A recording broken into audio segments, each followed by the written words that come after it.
Whether out in the field or on the beach, Alaska State Troopers must be prepared for even the most unlikely encounters. Whether it's a 1,500-pound wild animal, a drastic turn of weather, or one of the state's harshest locales, this is the last frontier.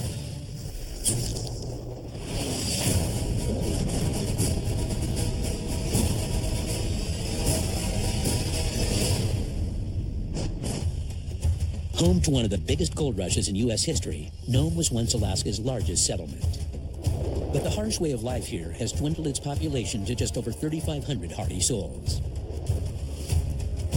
While nature calls most of the shots in this remote city, Trooper Ann Sears is one of the brave group of Alaska State Troopers enforcing the law of man.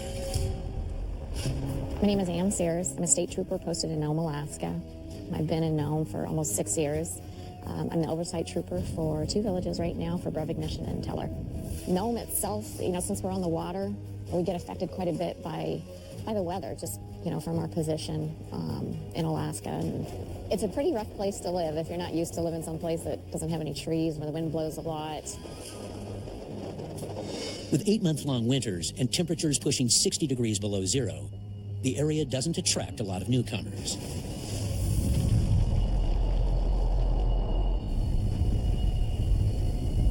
I'm in a unique position because I'm from this area. I'm related to quite a few folks in the area. I don't think people do treat me differently because I am Alaska Native. I don't think a lot of people realize it. When I go to a call, they don't care who I am or what I am or where I'm from. All they see at that moment is, a trooper, somebody in a uniform. Armed with her intuition and an AR-15 rifle, Trooper Sears doesn't take any chances in this remote outpost. You got 10% of the folks that cause 90% of the problems. Everybody else, is trying to make a living, raise their families. They're great folks. When they're drinking, they're not. They end up in jail or they end up with me. Let's go. Sometimes it's difficult to find somebody in the village.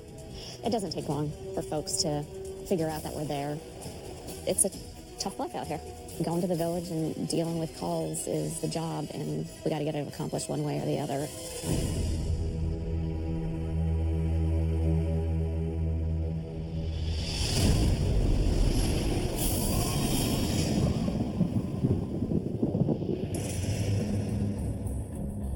Today, Trooper Sears is heading out to the village of Breivik Mission, located 65 air miles outside of Nome.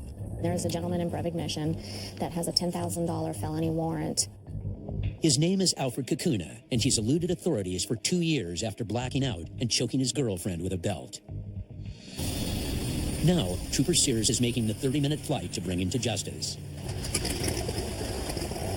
She knows the pilot well, her husband of 11 years, Jay. Like many Alaska State Troopers assigned to rural posts, Investigator Jay Sears is also a licensed pilot. With no road system and frozen waterways, air travel to the villages is more than a mere convenience. It's the only means of transportation, and a deadly one at that. That's part of the danger that a lot of folks don't realize, is just responding to what we do on a daily basis. Alaska leads the nation in aircraft accidents. We fly everywhere.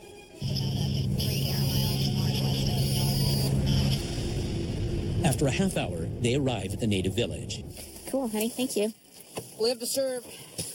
Live to serve you. Waiting for the troopers is Officer Olana, the village public safety officer, or VPSO, who escorts them into town.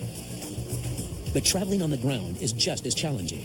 From late fall to late spring, the village's gravel roads are covered in over 4 feet of snow. The roads around town get so drifted, there's so much snowdrift that the only way to get around is on four-wheeler or snow machines. Officer Olana briefs Trooper Sears on the situation. The person that we're looking for, Alfred, is at his mother's house, but it kind of sounds like maybe Alfred has gotten an idea that he might get arrested on this warrant. With no backup and only a standard-issue Glock pistol, they head to the house, hoping he's not armed. There's no back door, is there? No. On this place? Okay. VPSO. Alfred, I need to talk to you. Trooper Ann Sears immediately smells marijuana. Are you the one smoking dope or somebody else? Hands out of your pocket, Alfred. The suspect cooperates, but his mother's not so helpful. Taking your brother. No business doing that. I need you to stop Okay, you and I are going to go to Nome on that warrant, all right? And you're going to have to deal with it with the court. They take Alfred Kakuna into custody, but his mother grows more irritated. Just close it? Can't even pick up a fuse or I need her. He wants her to piss off at me. Or she pissed at you. I don't know what to tell you about that. At the public safety office, she places Alfred in a holding cell. I've been out here for the last 3 years, trying to stay away from the alcohol and trouble. You have the right to remain silent. I mean, alcohol don't makes very good. Kind of violent when I get alcohol. So here I am now in jail cell. Hours later, it's time to transport Alfred back to Nome. Although Alfred seems compliant, Trooper Sears never takes any chances when flying with a prisoner. Okay, go ahead and turn around for me. Everybody's always handcuffed in the plane. I always sit in the back of the plane so that they're the furthest away from the pilot that I can possibly get them. I mean, they could, try to hurt him and, make the plane go down. So I always transport somebody with the thought that they don't care what happens, but they're not going to go to jail.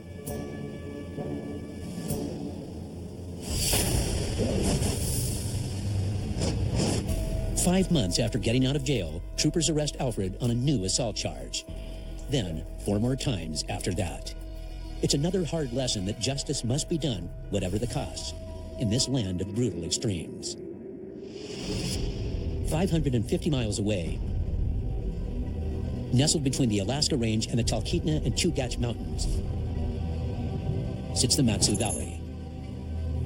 Originally settled by trappers and miners, and surrounded completely by wilderness, the residents here are outnumbered by wildlife more than 2 to 1.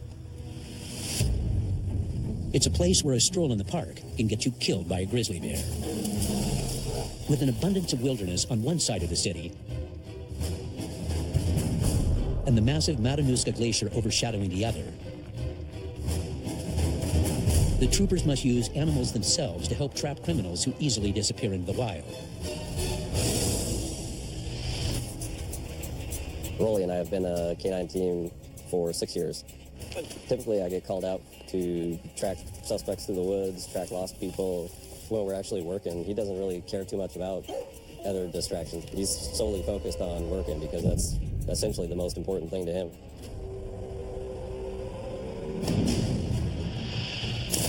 At any sign of trouble, Rolly's ready to rush to the aid of his partner. We've got a remote access device that we carry on our duty belt. Basically, I press a button and the rear door that is on Rolly's kennel comes open, and he's trained to come search for me or come directly to where I'm at.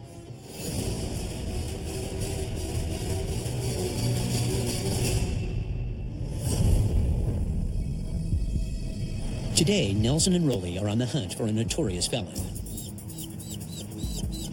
He's wanted for a laundry list of crimes, including car and firearms theft, and he's threatened to get in a shootout if approached. Okay. Thanks. They get a tip on his whereabouts from an informant. She knows where he's at right now. She's going to go pick him up, and we're going to do a traffic stop on the vehicle. Dramatically reduces the risk to everybody involved if we can get him in a traffic stop as opposed to in a house. So we don't have to worry about barricaded subjects or hostages or anything like that. Obviously he could be armed, which could present all kinds of problems for everybody involved. You ready? And Rolly will play a crucial role. His bark is a powerful deterrent, but he's ready to employ his bite if the suspect takes off on foot. Here comes nothing. It's not long before he spots the suspect in the pickup. Tempo. You ready to do this, Rolly? Americom 17, 1036.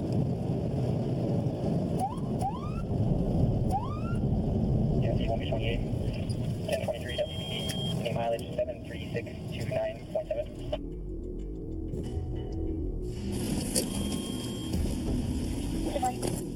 Stand still. Stand still.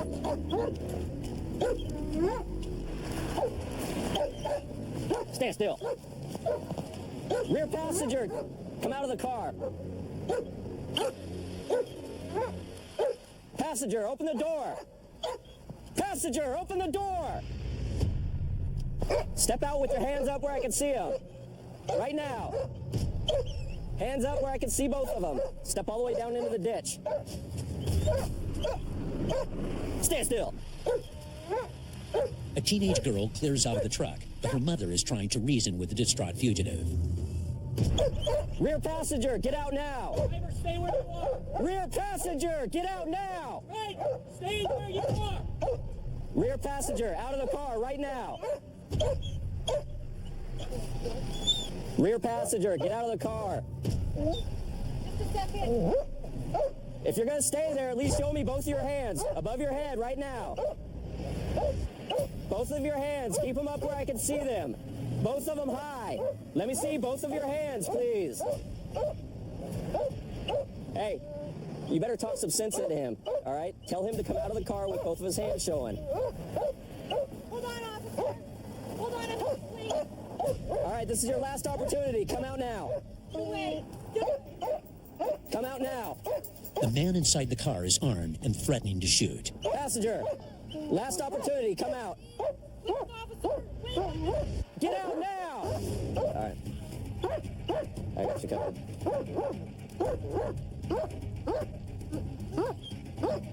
Yep.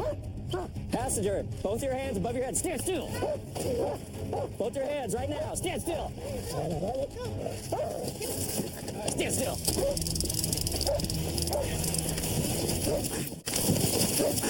Both the hands. Both the hands. Stand still. Give me your hands.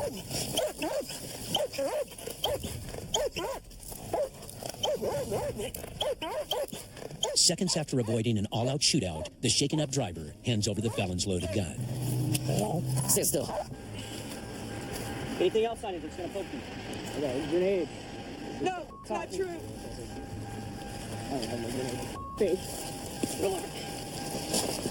I got nothing, okay? I'm just trying to sit up. You're not gonna sit up until I tell you you're gonna sit up. All right. Okay. You want to pull your car up? I'll stand by here with you here. Stay still. No! Stay still.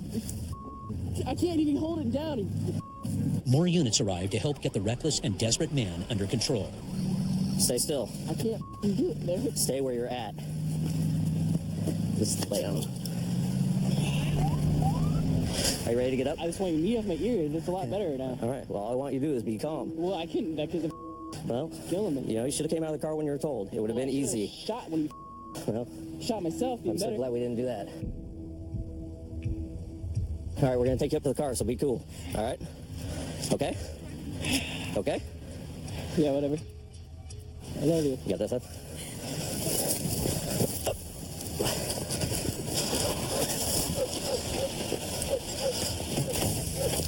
All right, enough of that. We're going to hobble him up. On the ground, on the ground.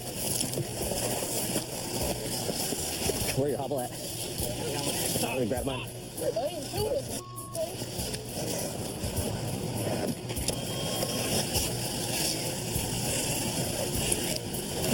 Don't give him nothing! You pig! Don't do that. Don't reach for it.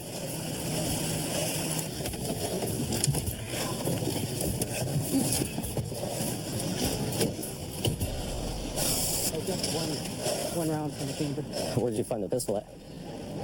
That's what she's trying to get away from. He had it. It's the one that didn't have my name on it. Man. It's like a Ruger 44. Mission accomplished, job well done.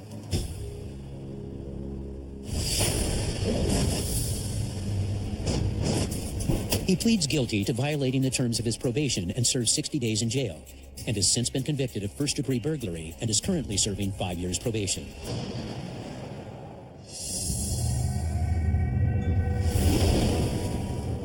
Out here, the Last Frontier isn't just a catchy nickname. But that doesn't stop outdoorsmen from testing themselves in these extreme environments. And when they get in over their heads, and there's a life-or-death struggle in Alaska's interior, Trooper Pilot Mel Nading answers the call. I've been flying helicopters for 31 years. My primary responsibility is search and rescue. My first mission was a fatality where two snow machinists ran into each other, jumping on a hill. I got broke into an intense part of the job right away. But in a search and rescue mission, stranded civilians aren't the only ones at risk. Aircraft accidents have claimed the lives of 6 troopers, more than any other on-the-job cause of death. Nading's partner is Hilo 1, 2,500 pounds of high-tech aeronautics built for the difficult terrain.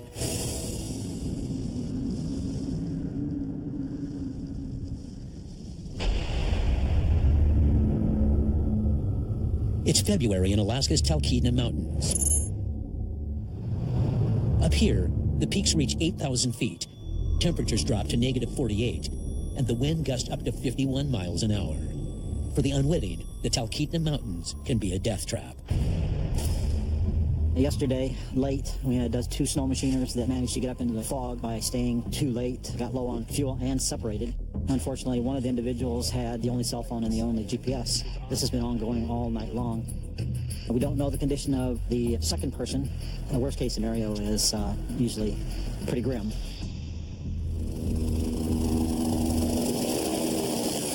Now, Alaska State Trooper pilot Mel Nading and search and rescue volunteer Scott Horacek must comb the Talkeetna Mountains for signs of the lost snow machiners. At these temperatures, the men will only have a few hours before death from exposure is a very real danger. Go up to our last known coordinate, start working our way out. See anything moving, yell out, keep your eyes on that spot, and I'll turn to it, okay? Yeah, a bunch of fresh tracks up in here. This has got to be our guys in front. Yeah, they're all over the place here. So it'll be this area right here. This is on. I see somebody down there on the right side, right there. And Matcom, we've located one subject, and we'll be landing here momentarily.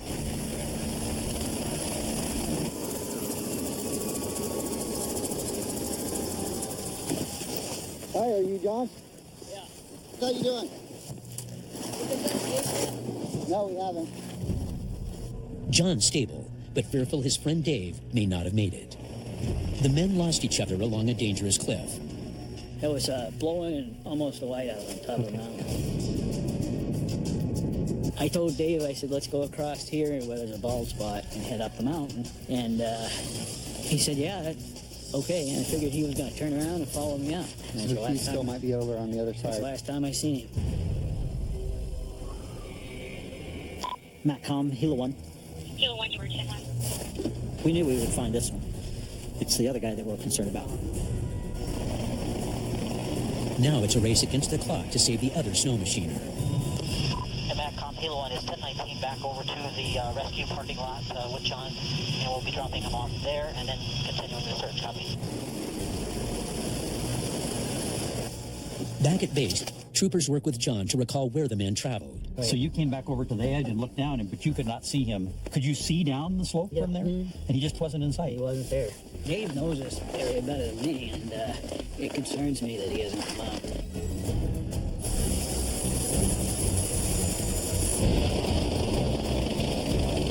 Okay, let's go find this guy now. Trooper pilot Mel Nading and Hilo 1 scour the terrain for any signs of Dave, hoping to get lucky.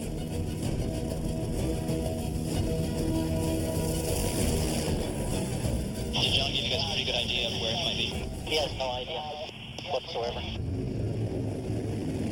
To make matters worse, they can't find Dave's tracks, making it impossible to narrow their search area. Actually said the wind was covering up the tracks as fast as they made them. In the air, they can easily mistake trees and rocks for humans, or overlook him entirely. There's a few dark spots up here. Got him. Could just be around sticking up. Yeah, pretty small. Then, hope. Hilo 1 spots a set of faded tracks. But they lead up the crest of the mountain. If Dave went over the edge, it would mean a fall to almost certain death. If he got turned around, he could have easily dropped down in there. Yeah, they wouldn't want to drop down anywhere. What's that, left there? I think I see a snow machine right there. Rescue base, Hilo 1. Hilo 1, come in. We've located a second snow machine at the But Dave's nowhere to be found. north 6-1. The subject is on foot, but not with machine. So confirming you found the machine, but not the subject, over? That's affirmative. Nothing out there? No, I don't see anything out there. What's that, there? Got one dark spot over to the left there, yeah. Right here.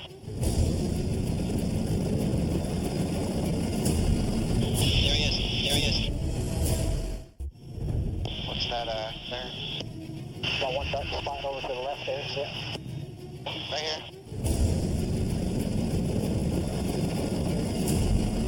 There he is. There he is.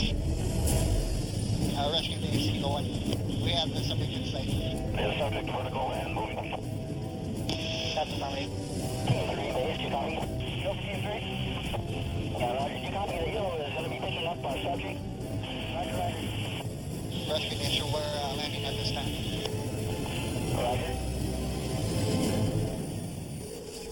Dave! Dave!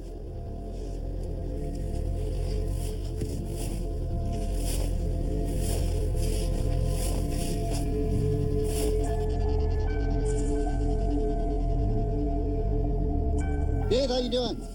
Good. You doing okay? You work from John? Yeah, we've got him down at the... He's back at the track. I tracked him for last night. Picked up his trail this morning. Yeah. It came to the point I had to get the hell out of here. Yeah, you guys were kind of chasing each other around from the looks of the tracks. You couldn't see anything. Yeah. Yeah. No, it was blowing so hard. Oh, okay. Yeah, I was up on that ridge. Did you see where I camped? I didn't see where you camped. Actually, we were looking... Ridge. Actually, get on the edge and it's just... Yeah. Okay, that's it. We'll get you out of here. All right. We tried coming out. Couldn't see 5 feet in front of you going up the hill.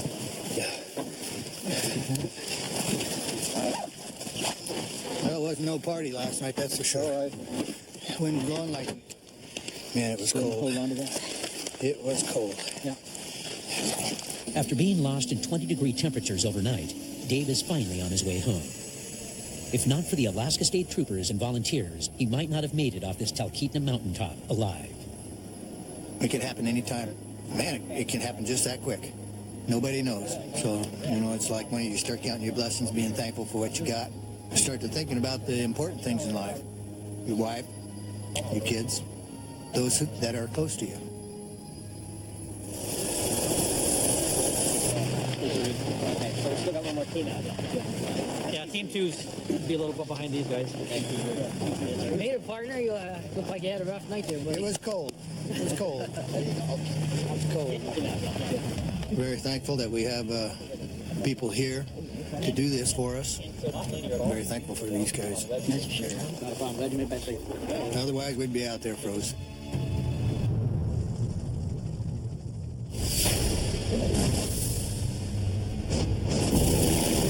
Unfortunately for Trooper Pilot Nadine and this adventurer, the story doesn't end here.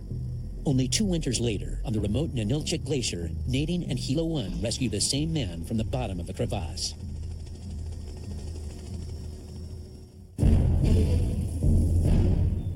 Alaska's barren expanses teem with wildlife. Over 1,000 species call the 49th state home. And there's a specialized division of troopers sworn to protect them. My name is Doug Massey. I've been an Alaska Wildlife Trooper for nearly 15 years now. Wildlife troopers like Massey are a rare breed. There are less than 70 of them in a state bigger than most countries. I've been asked the question several times over the years, what's scarier, running into a bear, running into a person? And for the most part, I think animals are more predictable than people. The percentage of people I contact with guns is generally about 99%. And they're usually high-powered rifles that'll blow right through my bulletproof vest. Alaska is my home. Alaska is my life. Alaska is worth protecting at all costs.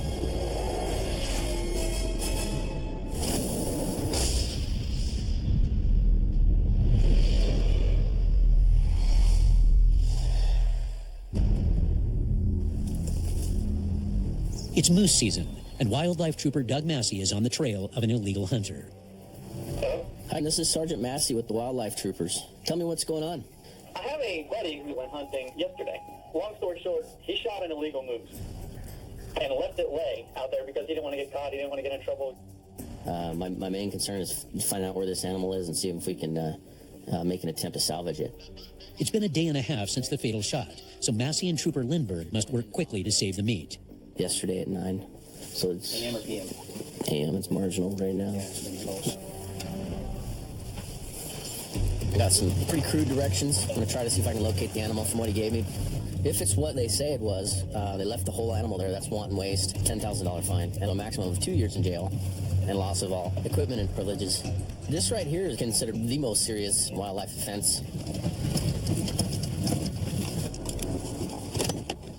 Taking my shotgun out, been out there for 30 hours, it's probably gonna be bloated, it's probably gonna be smelling, so that's what bears like, smelly, bloated things, so I'm gonna bring my shotgun out, just in case there's a moose. Just heard a shot, big boar. You hear that? Somebody just shot a moose. Let's do it. Keep your eyes open for some disturbance in the weeds over there. Bear tracks. There's bear tracks out there? I'm gonna go ahead and put one in there just in case.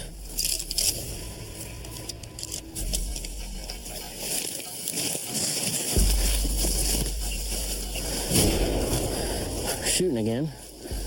Jimmy, go. Jimmy! Where you at? Nothing? Go ahead. That's not it. That's an old one. Kill site back there, it's a cow. It's months, weeks, months old, probably months old. Let's roll out. Back at the boat launch, the troopers meet up with a caller who's ready to lead them to the site of the illegal kill. What we're gonna have to do is get a boat. Otherwise, it'll take all day. All right, you ready to go for a little quick boat ride?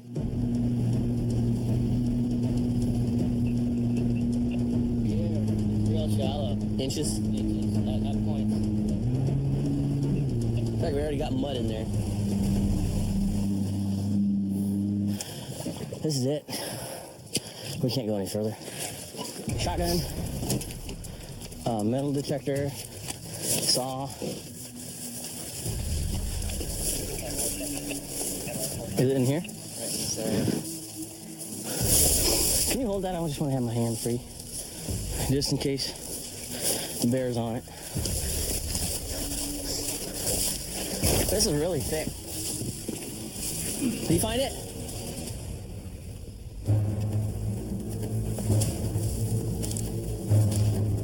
That stinks already.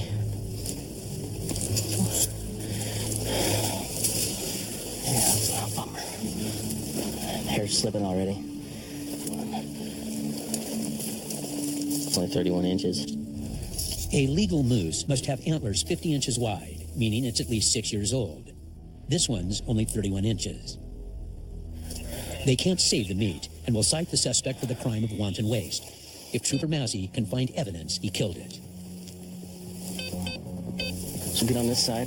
I'm going to try to tip him over anyways. I just want to establish right off the bat that it didn't just keel over and die. A lot of times you could just peel this hide back and you'll have more fragments. Like I just felt something on my thumb. Piece of lead. Yeah. He takes the antlers as evidence. What I try to do is keep them the width I found them that way. Show it sublegal. Up. Here, let me cut this. There you have it. All 4 quarters are here. It's wanton waste. Sublegal. I appreciate what you did. Without you, I'd have had nothing. The moose is only 31 inches, 2 brow tines on either side. Far below what would be considered legal. The guy's in trouble. He's in serious trouble. The next day, Massey brings the hunter in. This is the rifle? All right. How long have you been hunting? Since I was about 10. What made you think it was legal? An old friend of mine had told me the easiest way for you to tell whether or not a bull is legal is if the antlers pass the midsection of the hump. That moose was only 31 inches. It was really small. You made the decision to shoot first. You're going to be cited for wanton waste of a big game animal. You'll also be cited for taking a sublegal bull moose. I think a few things could have been done differently. You probably agree with me on that. He seizes the man's rifle and issues him citations that could result in up to 2 years in jail and a $10,000 fine.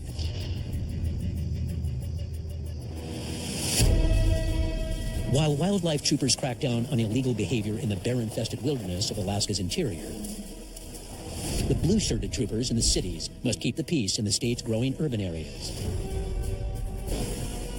like the scenic Matsu Valley. Wedged in a glacier-carved basin 35 miles north of Anchorage, Alaska's fastest-growing region is pockmarked with more than 1,000 lakes and natural areas. Here, busy roads snake around these obstacles like alpine switchbacks, hazardous even at normal speeds. It's here Trooper Tim Cronin must handle the twists and turns that come with every shift. The thing about the valley is the houses are spread out, but there are houses pretty much everywhere. We don't have nice little mailboxes at the end of the driveway with your house number on it. In Alaska, the wilderness and the areas where people live in definitely overlap. And out here, some self-sufficient and armed Alaskans have little respect for the law. They like their small little close-knit communities. They often see us as outsiders, so we're kind of going in there at a disadvantage. In these unfriendly hollows, troopers don't have to look very far before finding themselves in dangerous situations. And when a motorist decides to flee, Cronin has to quickly assess the risks. You've got two types of people in those pursuits. You've got the people that really want to get away, and they'll do anything to get away, whether it means, hurting you, hurting someone else, killing themselves in a car crash, getting out, attacking you, shooting at you. And then you've got people that really just want to give it a good run for the money and see if they can get away. But with the wrong suspect, a routine traffic stop can quickly escalate into a shootout. Every time you have to draw your handgun on someone, that pretty much means that stuff has gotten to the point where lives can be in danger. It's better to be safe than sorry. You don't want to be standing there with your hands in your pockets when the guy comes flying out of the car at you with a gun. It's near midnight, and Trooper Cronin's night is in full swing. He's pursuing a vehicle that took off when he tried to stop the driver for speeding. Did he turn off his lights? Back on 1B43. I'm on Horizon. I turned around on a vehicle. He took off at a pretty high rate of speed. Still trying to catch up to him. Mac on 1B43. He's always ahead of me. I do have a failed yield. He's run multiple stop signs. 10, do we have a vehicle description? It's maroon. It had one brake light. It was moving over 70 miles an hour on KGB when he passed me. As soon as I turned around, he turned up Horizon. He just turned left back on Horizon towards KGB. High rate of speed, peeled through the stop sign. Fuel copy, 1090. Mac on 43, he's moving at a high rate of speed down Horizon towards KGB. Copy Horizon towards KGB. Even with the pedal to the floor, Cronin struggles to catch up. Mac on 43, I'm going approximately 85 miles an hour. He's probably at about 90. He's about 300 yards in front of me. 10-4. High-speed chases are extremely dangerous for both troopers and the motoring public. In the growing dark, it's critical Trooper Cronin ends the chase quickly before anyone gets killed. All units 1033, 1033, 10-3, NCID. 31 copy, what's your point now? Passing mile 14, still outbound. 10-4, I'm going to try to hide my vehicle, see if I can make it there before you. Mac on 43, I'm catching up at a pretty good rate. I'm about 100 yards behind him now. After almost 6 miles, Cronin finally catches the vehicle and the chase takes a strange new turn. Mac on 1B43, we're slowing down. He's moving approximately 10 miles an hour. Driver's moving extremely slowly. Mac on 43, driver put his hand out the window to signal me, but he's still not stopping. We're stopping at Gleason Lane. Have you stopped at Gleason? Driver, turn the vehicle off! 10-4. Keep your hands out the window, step out slowly. Reach down with your right hand. Step out of the vehicle. Now turn around. Back up towards me. Keep going. Stop. Get down on your knees. Put your hands behind your back. Do not move. Do you understand me?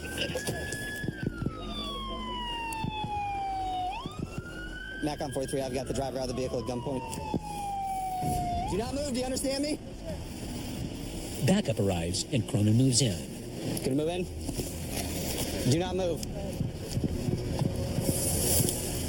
Anyone else in the vehicle with you? No, sir. Don't move. No, sir. No favor? Nope. No, double cup. Right now you're gonna have just one. That's fine. That's no problem. Nobody else is in there. Everyone's fine. Stay there. Stay on your knees. Yes, sir. Sorry. With the driver detained, Cronin tries to figure out why he ran. Why were you driving erratically? When I initially turned around on you, I assume you saw me on Knick-Goose Bay. I didn't actually see you. I broke up with my girlfriend. I just had the worst last 3 days of my life that I've ever had. I don't know. I have no. There's no excuse to offer. Okay, so where are you headed right now? We were gonna go fishing here at Fish Creek here. Were you in a rush or were you just going to look for it? No, I just was reading some text messages actually, and it was just like. Okay, you know that's against the law too, right? No, I didn't know that. All right. It should be a crime. Well, you said you weren't in a rush, so why were you blowing through stop signs and going 90 miles an hour? If anything was alcohol. The alcohol? Drinking and driving, yeah. I'm sure I'm way over the legal limit. If I'm out here and I'm a danger to the people, then I'm wrong. How many drinks have you had? I'd say 8, 9, 10. All right. The Were you drinking anything while you were driving? Well, I'm going to tell you the truth. The honesty is I left Anchorage and we got caught in the traffic, and I'm diabetic, and I felt shaking. I had beer. I was going to come out here and camp out. I started drinking early. So 13 open beers. So right now, it looks like we got DUI, mixed 6, felony elude. For the driver, it's an unhappy end to an already bad day. I broke up with my girlfriend. I just got diagnosed last week with high blood pressure. What's that? I just got diagnosed with carpal tunnel, too. I believe I got a mosquito in my right temple. Are you tired right now? Super. This is already a dangerous road. That's why it's designated a traffic safety corridor. And then we got guys, intoxicated, running from us, going 90 plus miles an hour. That's a bad combo. Thankfully, this one, judgment got the better of him. He stopped, and we went from there. It would have been easier if he'd thought before he acted and pulled over when we tried to get him to pull over. After testing the troopers on the winding roads of the Alaskan interior, his long list of violations land him a year of jail time for DUI and reckless driving and a $4,000 fine.